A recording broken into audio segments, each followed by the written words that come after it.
వరద బాధితులకు సహాయక చర్యలను ప్రభుత్వం ముమ్మరం చేసింది. వర్షం కారణంగా కొంతసేపు సహాయక చర్యలకు ఆటంకం కలిగిన తర్వాత కొనసాగింది. విజయవాడ సిద్ధార్థ కళాశాలలో ఏర్పాటు చేసిన పంపిణీ కేంద్రం నుంచి పాలు, కాయలు ముంపు ప్రాంతాలకు తరలిస్తున్నారు. ఇప్పటికే 1,00,000కు పైగా ఆహార ప్యాకెట్లు తయారు చేశామని అధికారులు చెబుతున్నారు. భారీ ఎత్తున మెప్మా మహిళా సిబ్బంది ప్యాకింగ్లో పాల్గొన్నారు. యాపిల్, బత్తాయి, బ్రెడ్, మంచినీళ్లు, న్యూడిల్స్, బిస్కెట్లను ప్యాకింగ్ చేస్తున్నారు. పంపిణీ ప్రాంగణం నుంచి పూర్తి వివరాలను మా ప్రతినిధి జయప్రకాష్ అందిస్తారు. ముంపు ప్రాంతాల్లో బాధితులకు సహాయ చర్యలు ముమ్మరం చేశారు. గత 2 రోజుల నుంచి ఆహార పొట్లాలు కాకుండా వాటితో పాటు ఇటు పండ్లు, అదేవిధంగా పాలు, నీళ్లు, నూడిల్స్ ఇటువంటివి ఇస్తూనే మరొక వైపు ఉల్లిపాయలు, బంగాళదుంపలు, రేషన్ ఇవి కూడా ఇస్తూ ఉన్నారు. ఈరోజు కూడా విజయవాడ సిద్ధార్థ కాలేజీలో మనం చూస్తూనే ఉన్నాము. ఈరోజు ఉదయం నుంచి ప్యాకింగ్ చేశారు. ప్యాకింగ్ చేసిన వాటన్నిటినీ ఈరోజు మళ్ళీ లారీల్లోకి ఎక్కించి అక్కడ బిఆర్టీఎస్ రోడ్డు అక్కడి నుంచి ఎక్కడైతే బాధిత ప్రాంతాలు ఉన్నాయో వాటన్నిటికీ ఇటు సింగనగరు, అదేవిధంగా మరొక వైపు చూసుకున్నట్లయితే భవానీపురం ఇటువంటి ప్రాంతాలన్నిటికీ పంపిస్తూ ఉన్నారు. ఇందులో ప్రధానంగా మొత్తం 4-5 రకాల వస్తువులు ఇందులో పెడుతూ ఉన్నారు. ఇందులో ప్రధానంగా చూసుకున్నట్లయితే మున్సిపల్ శాఖ ఆధ్వర్యంలో ఇదంతా జరుగుతూ ఉంది. ఇక్కడ ఒక ఐఏఎస్ అధికారి దగ్గర ఉండి వీటన్నిటిని పర్యవేక్షిస్తూ ఉన్నారు.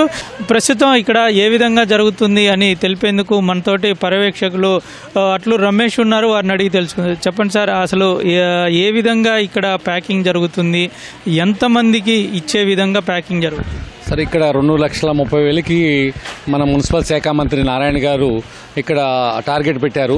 ఇక్కడ ఇది 2 డేస్ నుంచి జరుగుతుందండి.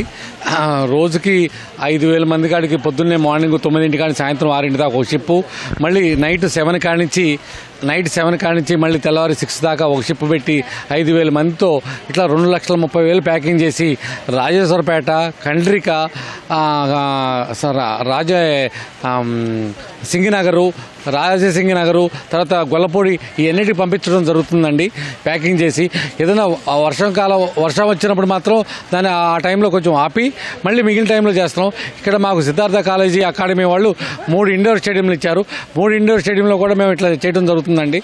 అట్లా 6 ఐటెంలు బ్రెడ్, యాపిల్స్, బత్తాయి, నూడిల్స్, తర్వాత గ్లూకోజ్ ప్యాకెట్స్, మా టెట్రా మిల్క్ ప్యాకెట్స్ ఇవన్నీ కూడా ప్యాక్ చేసి నీట్గా డీసీఎంఎల్ ద్వారా మేము పంపించడం జరుగుతుందండి. అంటే ఎంతమంది సిబ్బంది ఇక్కడ పనిచేస్తూ ఉన్నారు? వాళ్ళు ఏ విధంగా, అంటే ఎక్కడెక్కడి నుంచి ఇక్కడికి వస్తూ ఉన్నారు? మహిళలే ఎక్కువ మంది ఉన్నారు కదా. ఇది మెప్మా వారు గుంటూరు నుంచి, వెస్ట్ గోదావరి నుంచి, కృష్ణా జిల్లా నుంచి, ఎన్టీఆర్ జిల్లా నుంచి, ఇట్లా అన్ని జిల్లాల నుంచి దగ్గరున్న జిల్లాలన్నింటినీ మెప్మా ఎండీ గారు, అలాగే principal social welfare principal secretary గారు, ఇక్కడ అట్లాగే మున్సిపల్ కార్పొరేషన్ నుంచి ఒక డిప్యూటీ కలెక్టర్ గారిని వీళ్ళందరినీ ఇచ్చేయడం జరిగింది. వీళ్ళందరూ పర్యవేక్షణలో per day morning shift 5,000, evening shift 5,000 వీళ్ళందరితో ప్యాక్ చేపించడం, అమాలీలతోనేమో లోడ్ చేపించి పంపించడం అండి ఇది జరుగుతుంది సార్.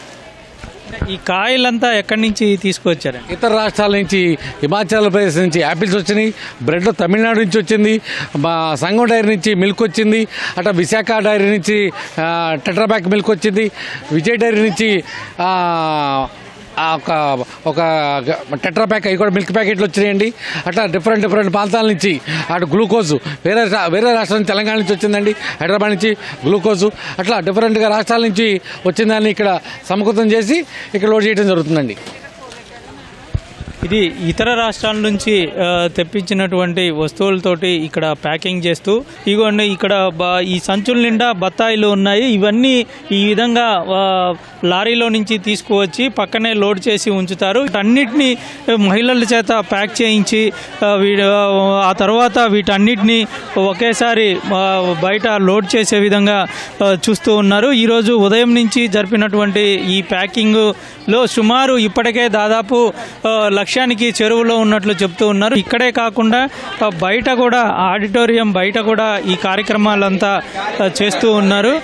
వీళ్ళంతా ఈరోజు ఉదయం నుంచి ప్యాకింగ్ చేసినటువంటి వాటన్నిటిని తీసుకువెళ్తూ ఉన్నారు.